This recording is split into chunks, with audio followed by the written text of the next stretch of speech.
अभिमन्यु एक प्यारा राजकुमार था। वो महान धनुर्धर अर्जुन और कृष्ण की बहन सुभद्रा का बेटा था। जन्म से ही अभिमन्यु महानता के लिए बना था। उसने अपने पिता और चाचाओं से युद्ध कला सीखी। उसने कड़ी मेहनत की और एक कुशल योद्धा बना।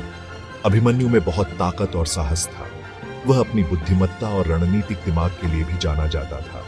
उसके चाचा उसे बहुत प्यार करते थे। उन्होंने उसमें एक महान भविष्य का वादा देखा। अभिमन्यु अपने परिवार की कहानियां सुनते हुए बड़ा हुआ। वह पांडवों और उनके संघर्षों के बारे में जानता था। उसे कर्तव्य और निष्ठा की मजबूत भावना के साथ पाला गया था।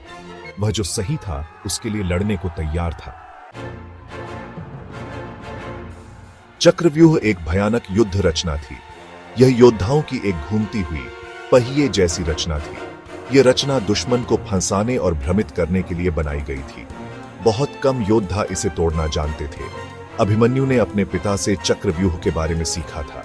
अर्जुन ने इसकी पेचीदगियों का वर्णन तब किया था जब अभिमन्यु अभी भी अपनी मां के गर्भ में था। हालांकि अभिमन्यु का ज्ञान अधूरा था। वह जानता था कि रचना में कैसे प्रवेश करना है, लेकिन यह नहीं कि इससे कैसे बचना है। कुरुक्षेत्र युद्ध के 13वें दिन द्रोणाचार्य के नेतृत्व में कौरवों ने चक्रव्यूह का गठन किया। उनका उद्देश्य पांडवों के नेता युधिष्ठिर को पकड़ना था। पांडव अस्त व्यस्त थे। उन्हें एक ऐसे योद्धा की जरूरत थी जो घातक रचना का सामना करने के लिए पर्याप्त बहादुर हो। अभिमन्यु आगे बढ़ा। उसने चक्रव्यूह को तोड़ने के लिए स्वेच्छा से काम किया।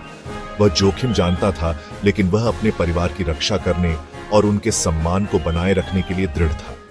पांडव झिझक रहे थे। वे उसके अधूरे ज्ञान के बारे में जानते थे, लेकिन अभिमन्यु दृढ़ था। उनके आशीर्वाद से अभिमन्यु चक्रव्यूह के केंद्र में घुस गया। उसके रथ ने दुश्मन के रैंकों को काट दिया। वह असाधारण कौशल और बहादुरी से लड़ा। उसने कुशल योद्धाओं को हराया। रचना के भीतर अराजकता फैला दी। कुछ देर के लिए जीत संभव लग रही थी। कौरव आश्चर्य से देखते रहे। उन्होंने युवा योद्धा की ताकत को कम करके आंका था। उसके प्रति उनका सम्मान बढ़ता गया, यहां तक कि जब वे उसके खिलाफ लड़े। हालांकि कौरव फिर से संगठित हो गए। उन्होंने अभिमन्यु पर चारों तरफ से हमला किया। वह बहादुरी से लड़ा, लेकिन वह संख्या में कम था। उसका रथ नष्ट हो गया और उसके हथियार टूट गए। वह अकेला था, दुश्मनों से घिरा हुआ था।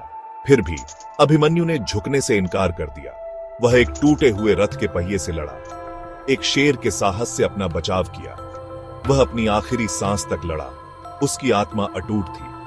अभिमन्यु के बलिदान ने पांडवों को तबाह कर दिया।